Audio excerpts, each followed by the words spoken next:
Assalamualaikum warahmatullahi wabarakatuh.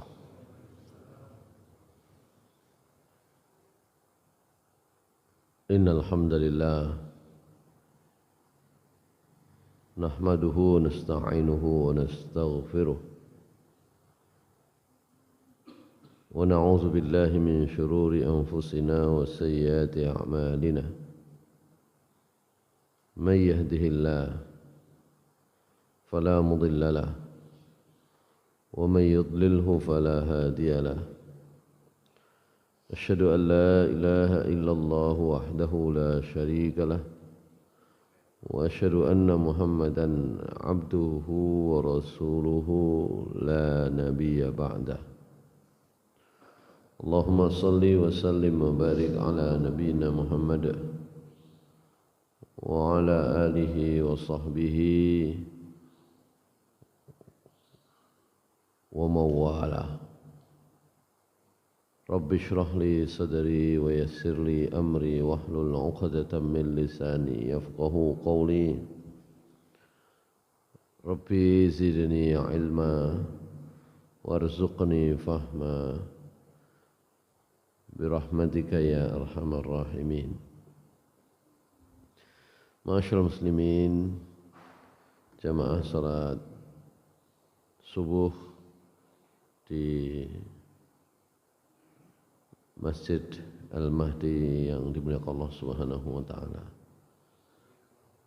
Pertama, marilah kita bersyukur kepada Allah Subhanahu wa taala atas karunia dan nikmat yang sudah diberikan oleh Allah Subhanahu wa taala kepada kita sekalian. Salawat serta salam mudah-mudahan tetap tercurah kepada Nabi Muhammad sallallahu alaihi wasallam, pada keluarga beliau, para sahabat dan orang-orang yang telah berjuang keras mengikuti sunnah-sunnah Rasulullah sallallahu alaihi wasallam hingga hari akhir nanti. Ma'asyiral muslimin rahimakumullah, sudah agak lama kajian hari ini, kajian hari Ahad pagi kedua ini saya tidak bisa mengisi, tidak bisa datang. Mungkin terakhir satu bulan yang lalu mungkin ya. Kita sampai di ayat 136, 137 dari surat Al-Baqarah. Ya. Terakhir yang kita bahas ada di ayat 135. A'udzu billahi minasy syaithanir rajim. Bismillahirrahmanirrahim.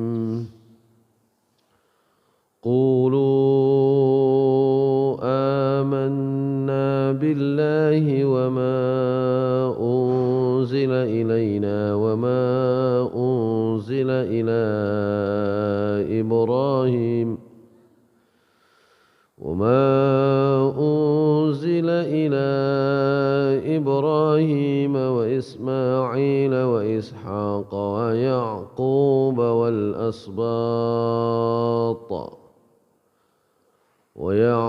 والأسباط وما أوتي موسى وعيسى وما أوتي النبيون من ربهم لا نفرق بين أحد منهم ونحن له مسلمون فإن آمنوا بمثل ما آمنتم به فقد اهتدوا وإن تولوا فإنما هم في شقاق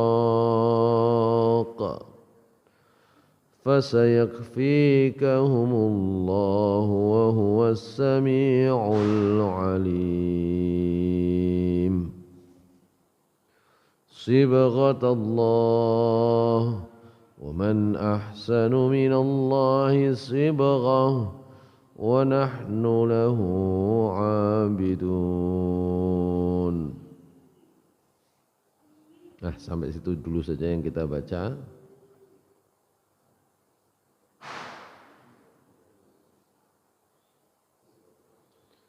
Di ayat 135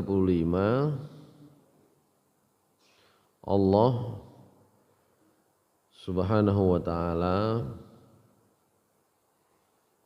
memberikan gambaran kepada kita tentang caranya orang-orang ahlul kitab sebelum Nabi Muhammad SAW,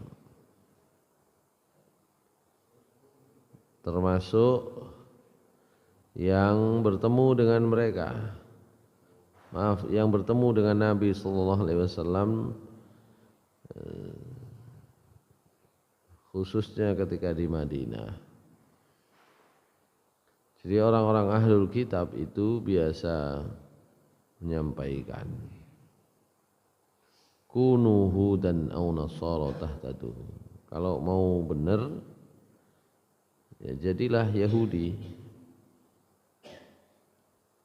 atau kalau mau benar jadilah Nasrani. Kalau mau mendapatkan petunjuk jadilah orang Yahudi, jadilah orang Nasrani. Nabi Muhammad SAW diperintah oleh Allah untuk menjawab bal millata Ibrahim hanifa. Kalau mau agama yang lurus ya millahnya Ibrahim. Ditarik ke belakang. Ya. Yaitu lurus dan tidak menyekutukan Allah Subhanahu wa taala. Dalam beberapa kesempatan saya menyampaikan terutama kepada mahasiswa biasanya ya.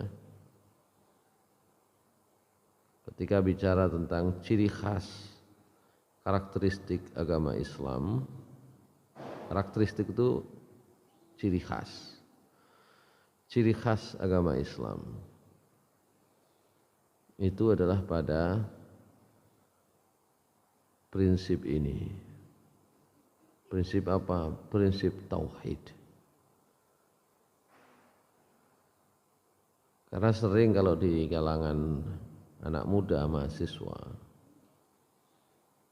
ungkapan semua agama baik sama baiknya itu biasa.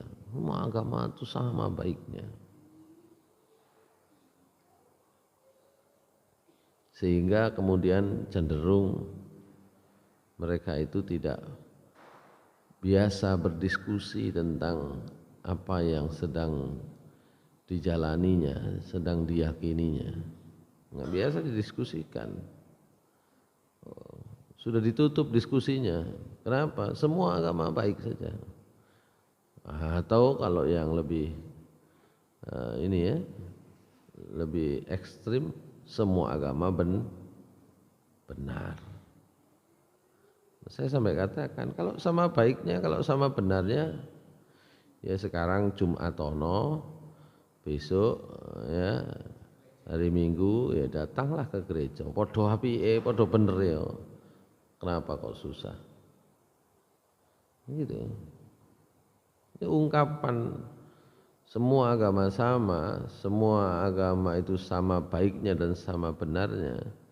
Itu kelihatannya manis, tapi sebenarnya itu bermasalah tuh ungkapan itu. Secara logika tidak, dia kontradiktif. Bagaimana agama itu diyakini, ya, sama benarnya, sama baiknya. Kalau dia bukan agama,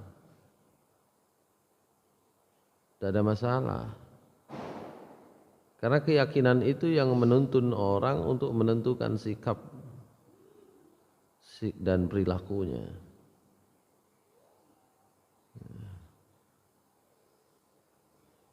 Kalau itu bab makanan, ya, yang kemudian ada campur tangan selera kita.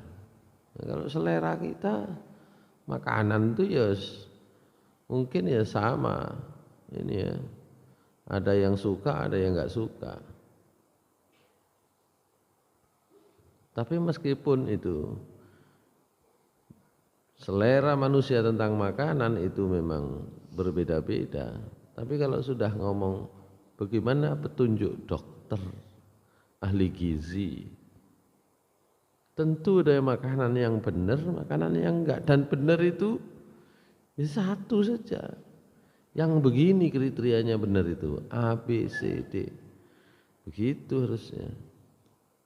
Itu sak perumtas orang jual makanan itu ya, banyak macam-macam.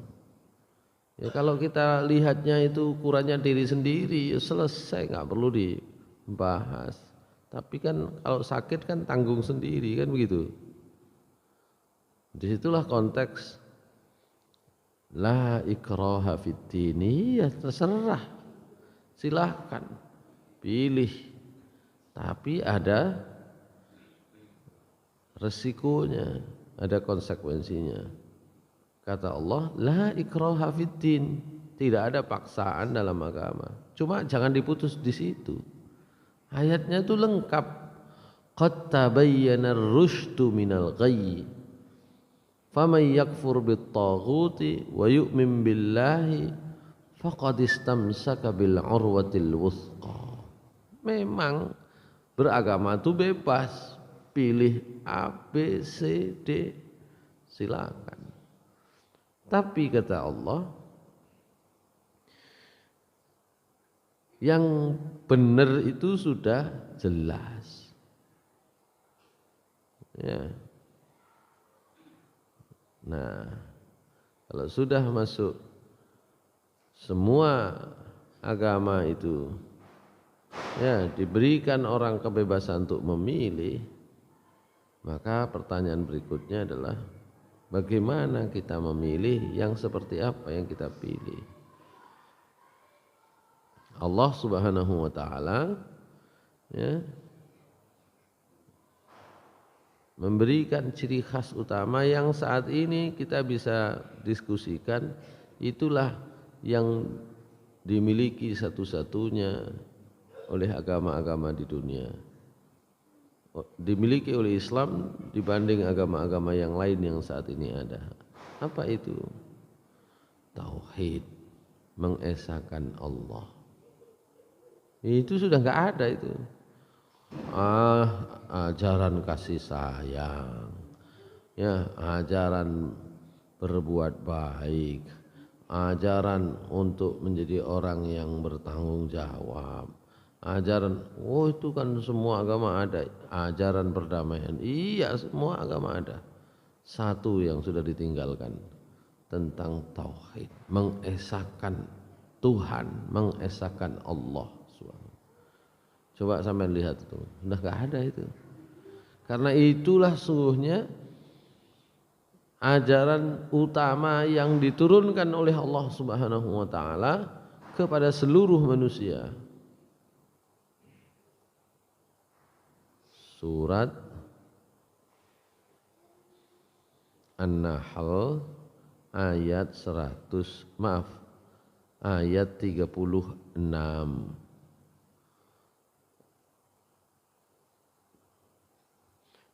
Bismillahirrahmanirrahim. وَلَقَدْ بَعَثْنَا فِي كُلِّ أُمَّةٍ رَسُولًا أَنِ اعْبُدُوا اللَّهَ وَاجْتَنِبُوا الطَّاغُوتَ فَمِنْهُمْ مَنْ هَدَى اللَّهُ وَمِنْهُمْ مَنْ حَقَّتْ عَلَيْهِ الضَّلَالَةُ.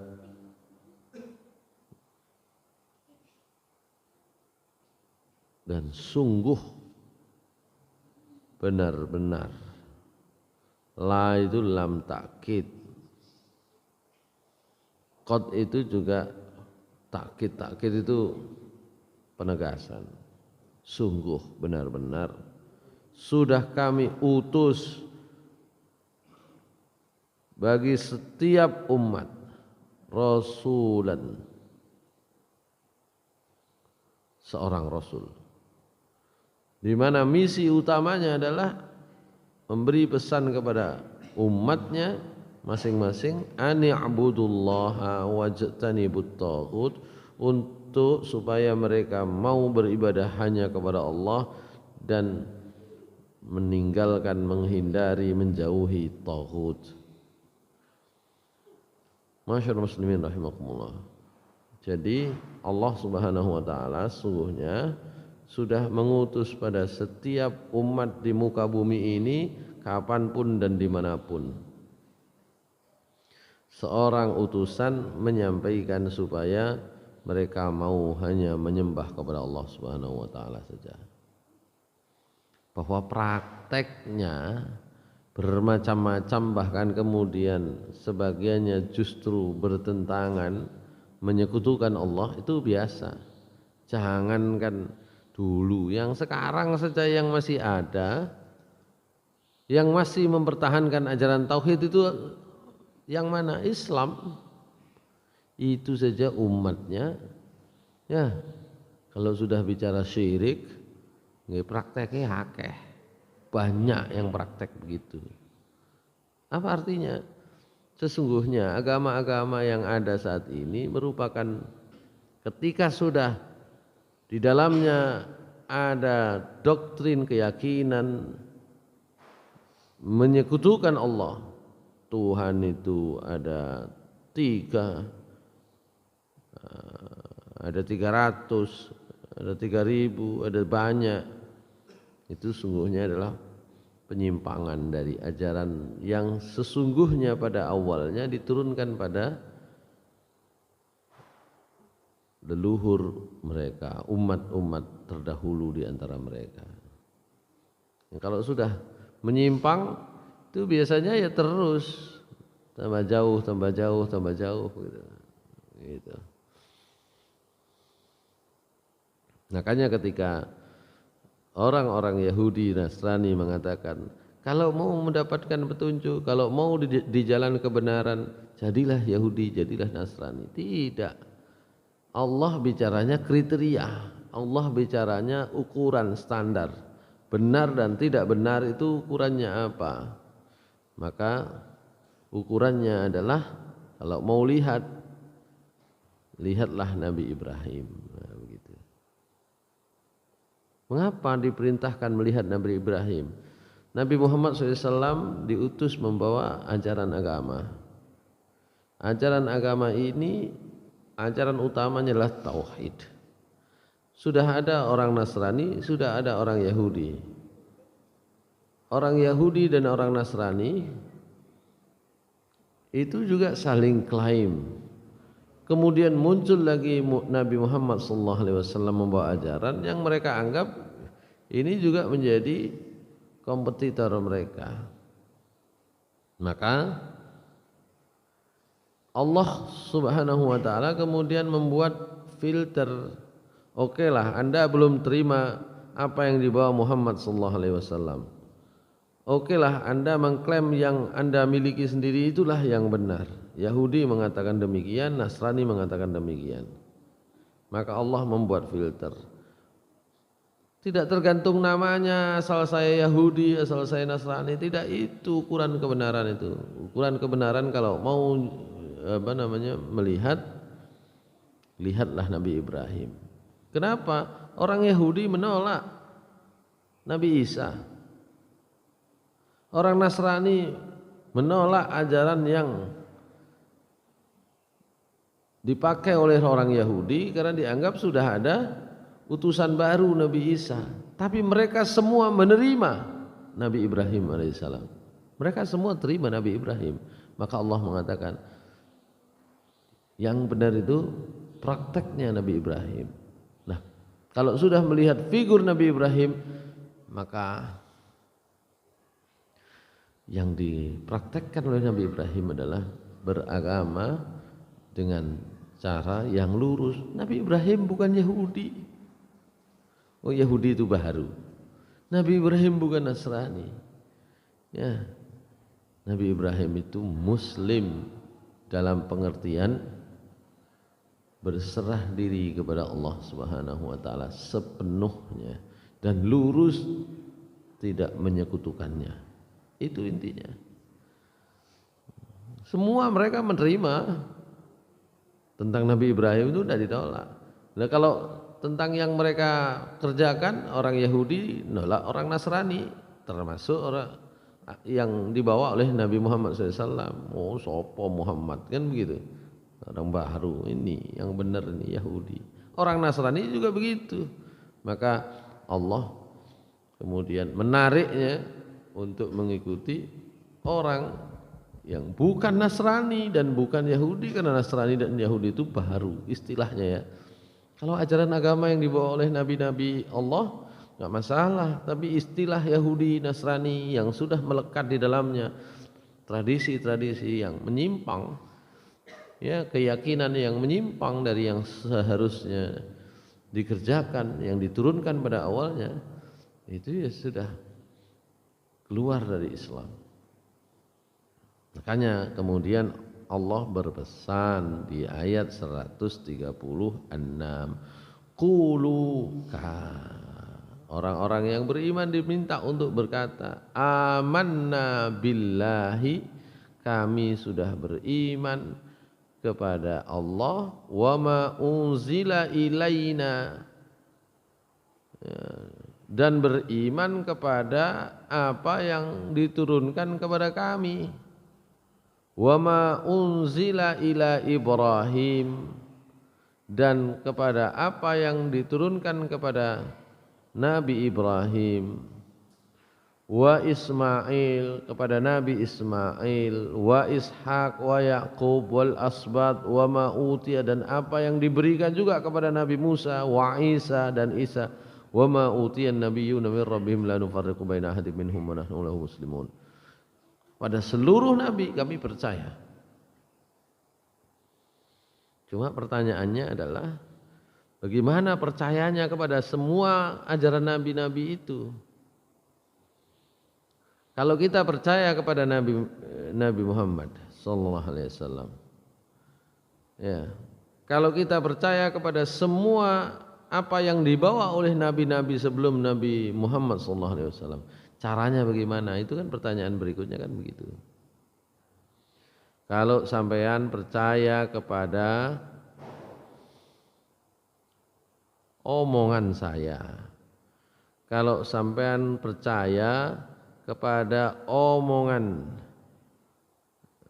pengisi kajian di sini, ustadz-ustadz di sini, semuanya dipercayai omongannya. Caranya bagaimana? Pertanyaannya kan begitu. Percaya itu kan enggak hanya ngomong saja. Percaya itu juga ada prakteknya. Prakteknya bagaimana? Ya kita dengar. Kalau bisa direkam, kemudian diikuti, kan gitu. Itu namanya percaya kepada semuanya. Nah, orang akan bertanya, saya kalau kamu orang Islam percaya kepada apa yang disampaikan oleh nabi lain selain Muhammad, gimana caranya? Itu kan pertanyaan berikutnya. Ya, kami percaya kepada apa yang diomongkan, cuma yang diomongkan itu mana? Ini Alkitab, ini perjanjian baru, itu bukan omongan mereka, wong itu hasil produksimu sendiri. Nah, itu kan gitu. Kita itu kalau sudah berbicara begini, kita bahwa kita umat Islam itu percaya kepada semua apa yang dibawa oleh nabi-nabi Allah, orang kemudian akan bertanya kritis. Berarti kamu harus percaya kepada Alkitab. Berarti kamu harus percaya kepada itu apa namanya? Taurat. Iya kalau ada, mana sekarang? Itu kan masalahnya kan di situ. Sudah enggak ada itu. Ya. Yang mereka bawa itu bukan dari Kita Nabi Muhammad SAW yang dijaga sedemikian rupa semua isi pernyataannya. Apa pernyataan Nabi Muhammad apa? Pernyataan Nabi Muhammad SAW. Hadis. Hadis itu ditempuh ya cara untuk apa namanya? Mendapatkan hadis Nabi yang valid, kalau bahasa lama bahasa hadisnya hadis yang sahih. Udah ditempuh begitu saja orang masih berusaha mencari kelemahannya, berusaha mencari apa namanya kepalsuannya. Ini palsu nih, ini apa yang disebut dengan kitab-kitab suci selain Al-Quran itu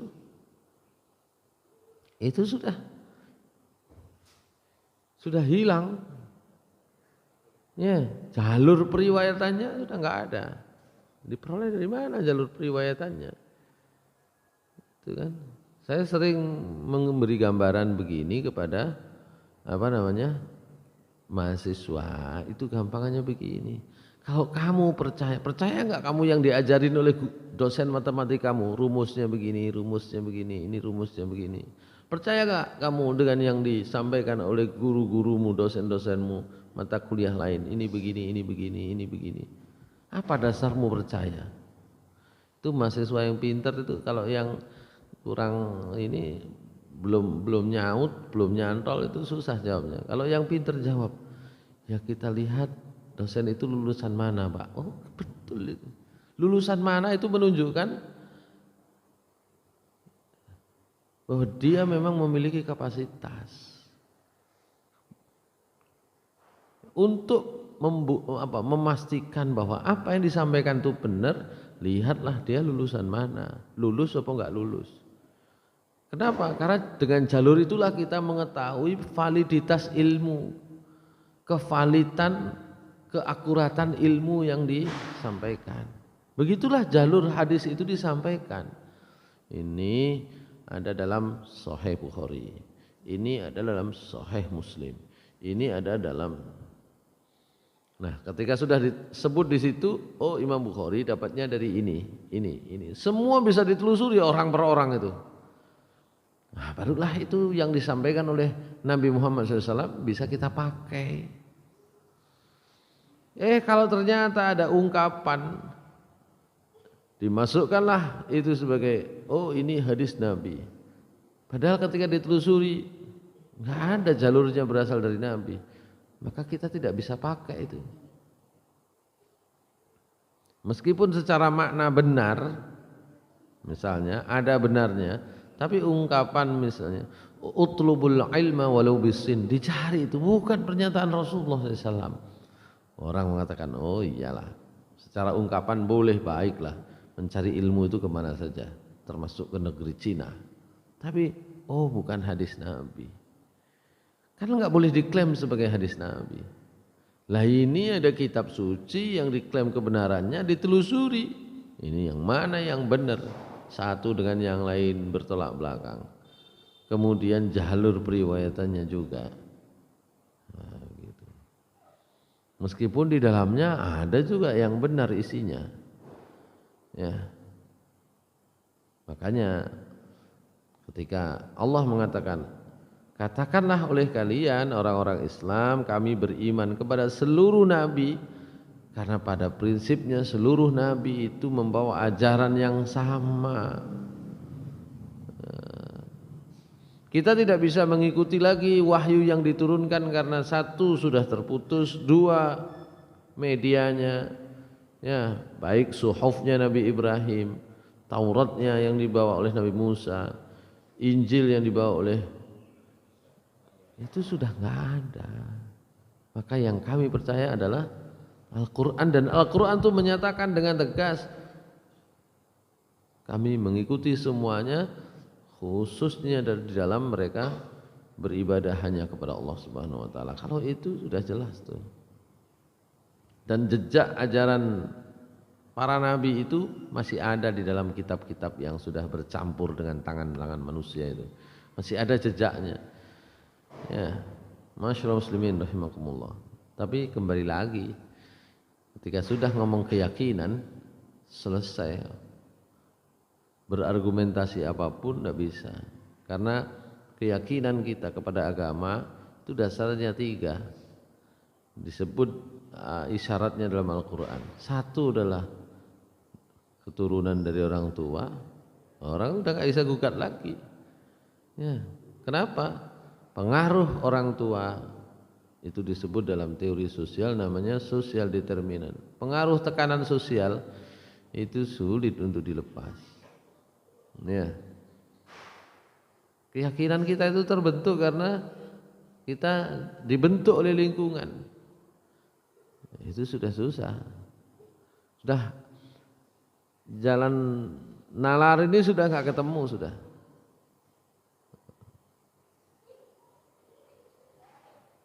Ya kalau kita alhamdulillah kita lahir di tengah-tengah keluarga Muslim, cuma masih belum menjadi garansi.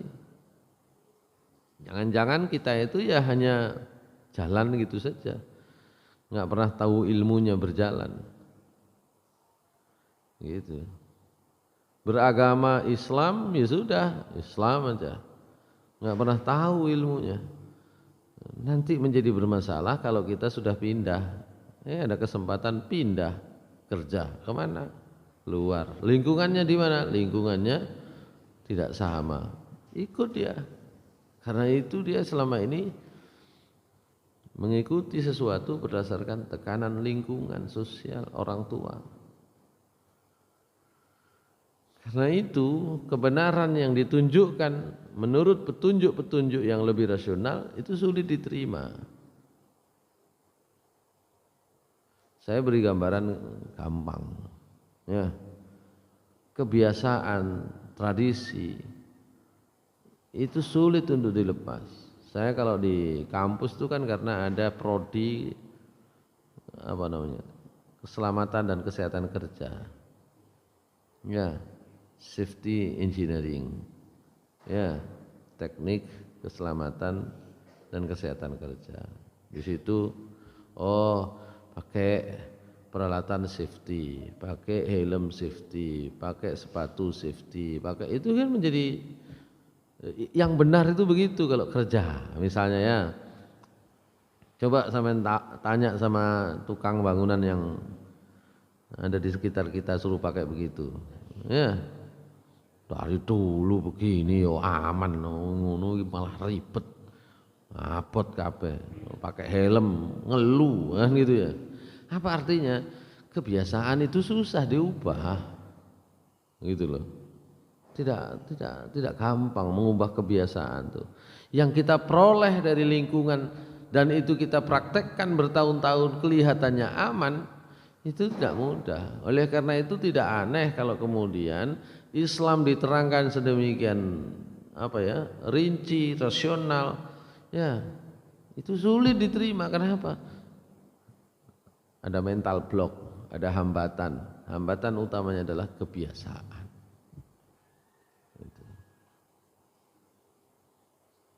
Yang kedua, karena orang itu beragama karena naluriah saja.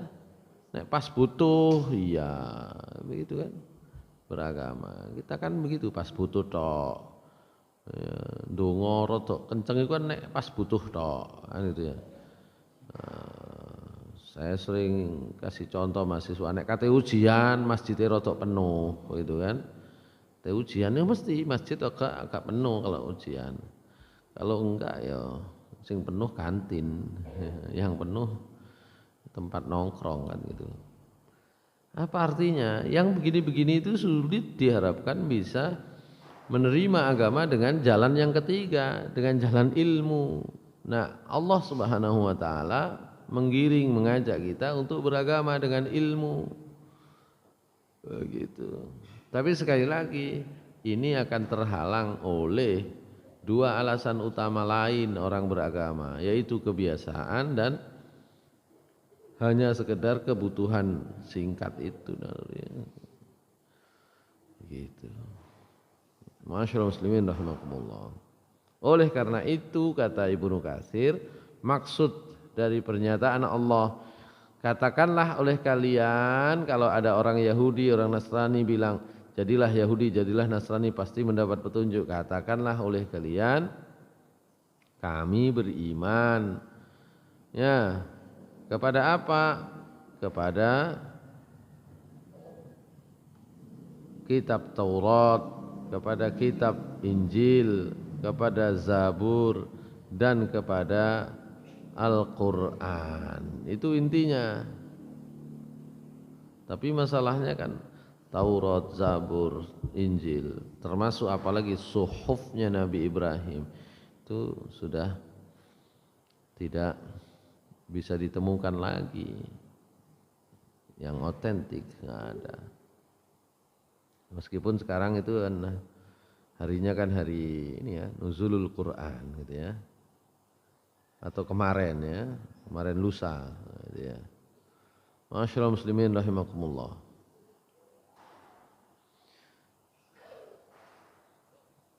Padahal kalau kata Nabi sallallahu alaihi wasallam dalam sebuah riwayat ya, kitab-kitab Allah itu turunnya ya sama di bulan Ramadan.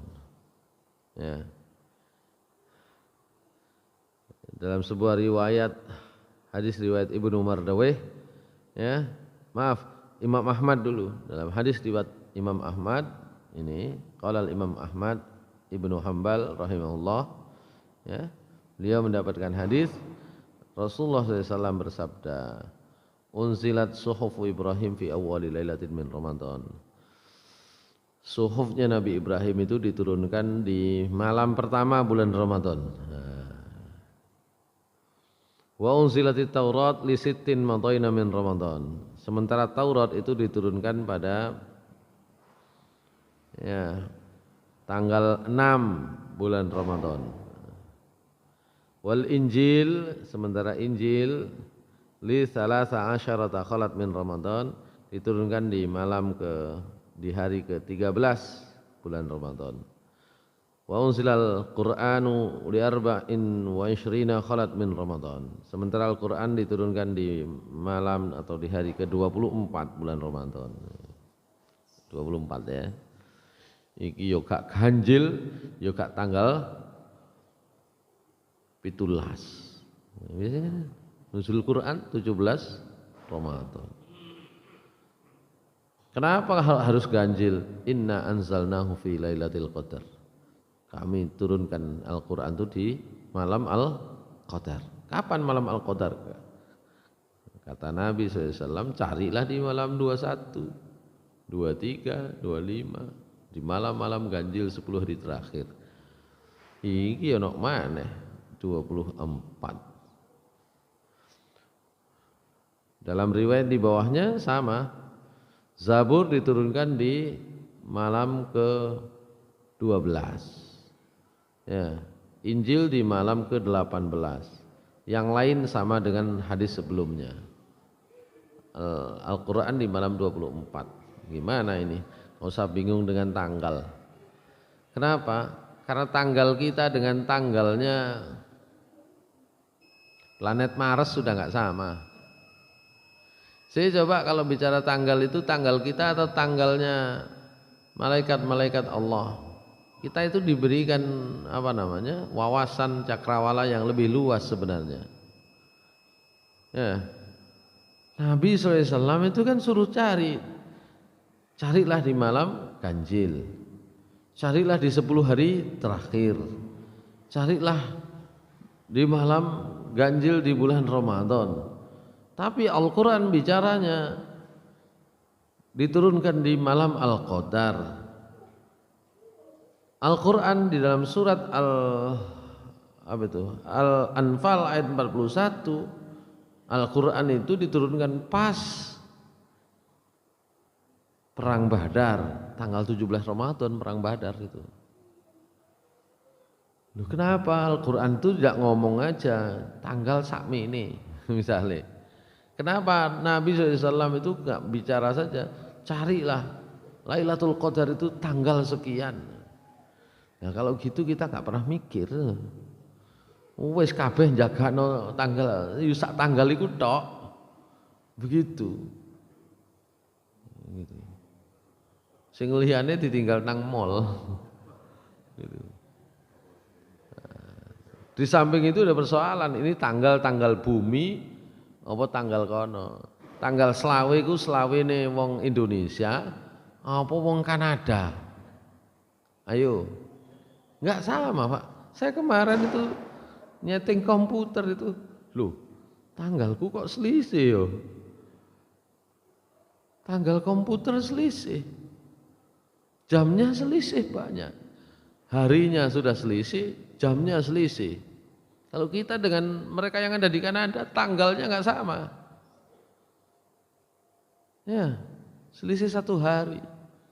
Dengan Amerika kalau dulu nonton tinju, Mike Tyson gitu kan, kalau dulu kan nonton tinjunya kan ya itu aja kan. Ya.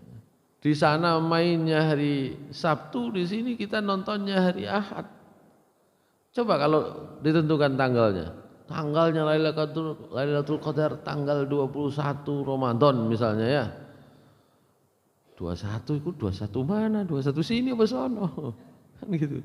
Kalau 21 Indonesia, orang datang ke Indonesia aja kan gitu ya. Itulah kita itu sering ini dengan tanggal, gitu ya. Selisihnya, saya lihat laptop saya, setelah saya lihat lagi, waktunya waktu Kanada, bukan waktu Indonesia, bukan waktu Jakarta, ya mesti ya. Hadirin sekalian dimuliakan Allah Subhanahu wa taala.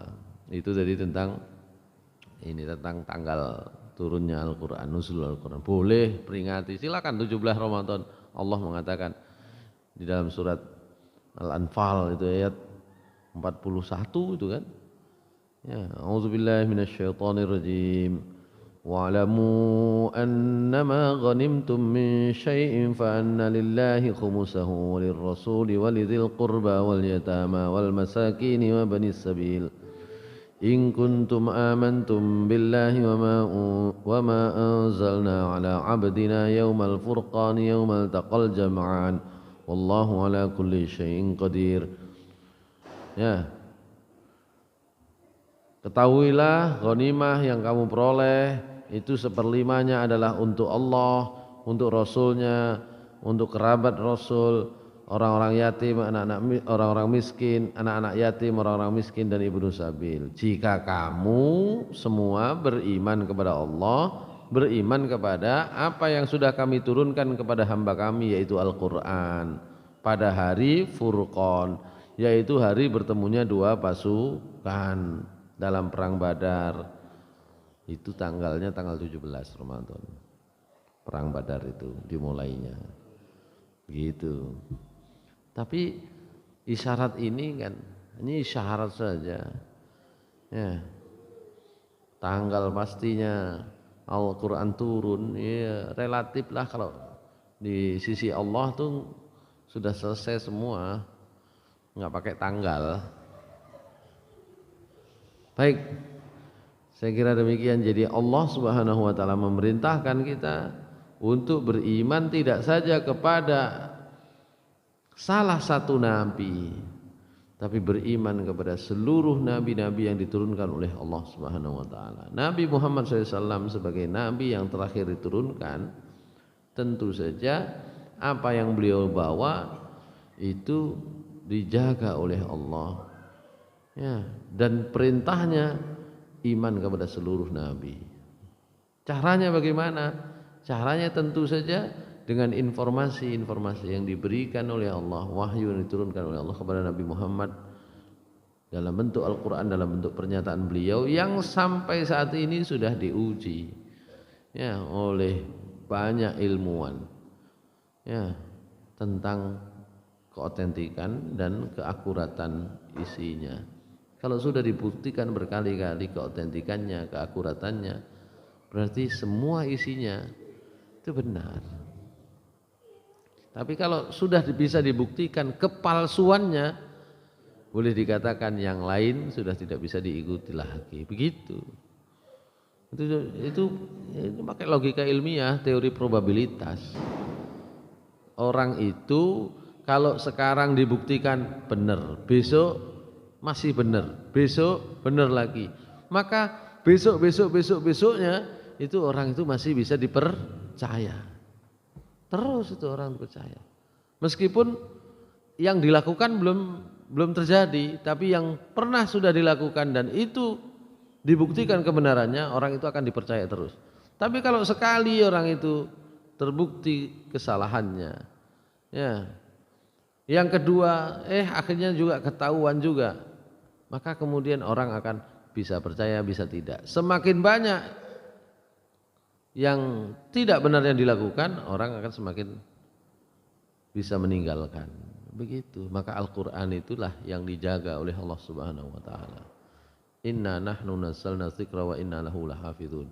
Nabi Muhammad SAW boleh wafat, tapi wahyu yang diberikan kepada beliau dijaga oleh Allah. Oleh karena itu kita sebagai umat Islam kalau tidak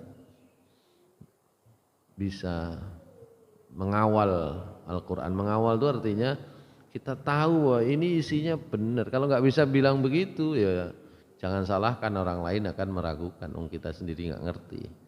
Nah, kita belajar supaya ngerti bahwa yang dibawa oleh Nabi Muhammad SAW yang ada di depan kita ini adalah kitab suci dari Allah Subhanahu Wa Taala yang bisa kita pakai untuk memandu kita terus. Karena yang lain itu sudah hilang panduannya itu. Saya kira demikian. Nggih. Oh, udah. Tentang penamaan bulan-bulan dalam Komariah ya. Kira-kira sejak kapan? Kalau saya memahami itu, kalau Hijriah itu kan semenjak Nabi Muhammad hijrah. Tetapi penamaan bulan-bulan itu, ya Dzulhijjah, Dzulqa'dah, Syawal dan lain-lain, itu sejak kapan?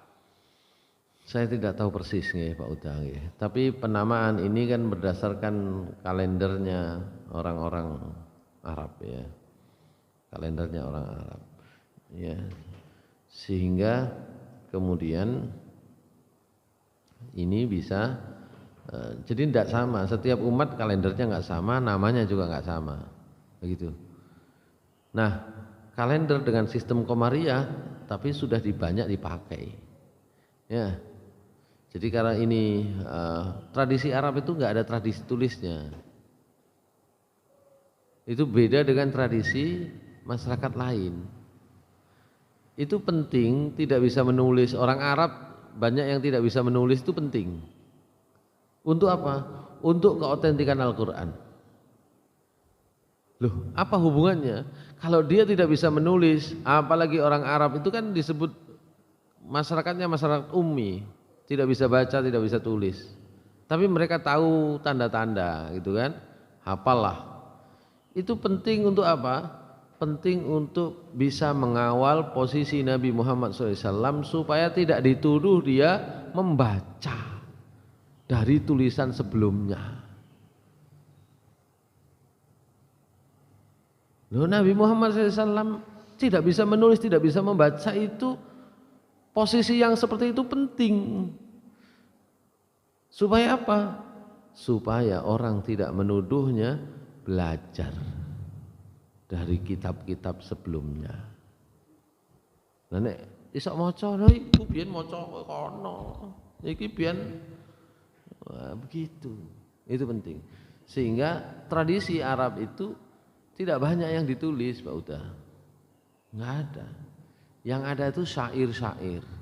Ya. Syair-syair itu ditulis. Ya. Maaf, dihafal. Nah, ditulis itu belakangan nanti.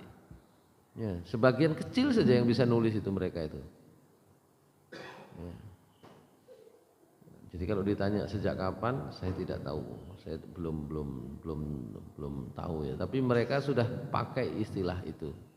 Nah, ketika disebut di sini menurut hadis Nabi, ya Al-Quran, suhufnya Nabi Ibrahim diturunkan di bulan Ramadan. Ramadan dalam penanggalan Hijriyah, Komariah, Komariah. Ramadan dalam istilah yang biasa dipakai oleh orang Arab. Ya, dalam istilah yang lain nggak sama. Islam itu juga sama. Sejak kapan digunakan kata Islam? Katanya Islam itu agama semua nabi. Ya sejak dipakai oleh Nabi Muhammad SAW. Nah kalau sebelumnya katanya Nabi Ibrahim orang Islam, Muslim. Muslim dalam istilah yang dipakai oleh orang Arab artinya tunduk, patuh, berserah diri kepada Allah. Nabi Ibrahim berbahasa Arab boten. Kalau tidak berbahasa Arab, apa ada istilah Islam? Nggak ada istilah itu. Gitu. Semua nabi, semua umat diturunkan di tengah-tengah mereka nabi. Bahasannya apa? Ya bahasa sesuai dengan kaumnya. Ala lisani qaumihi. Dalam Al-Quran disebut tuh. Cuma kalau dikonversikan di dalam bahasa Arab nanti ketemu itu Muslim. Gitu. Jadi jangan bayangkan, oh nama agamanya yang diturunkan pada Nabi Ibrahim, Nabi Adam, Islam, buatan begitu. Enggak seperti itu. Tapi prakteknya adalah Islam. Prakteknya adalah mereka seorang Muslim. Dalam pengertian apa? Tunduk, patuh, berserah diri hanya kepada Allah Subhanahu wa taala. Gitu. Kalau kita paksa mereka itu namanya secara nama, vocabnya itu IS ya, LAM, apalagi dalam bahasa Indonesia sudah banyak berkurang itu kan. Wong dalam bahasa Arab itu beda lagi tulisannya. Ya, itu yang nggak bisa begitu.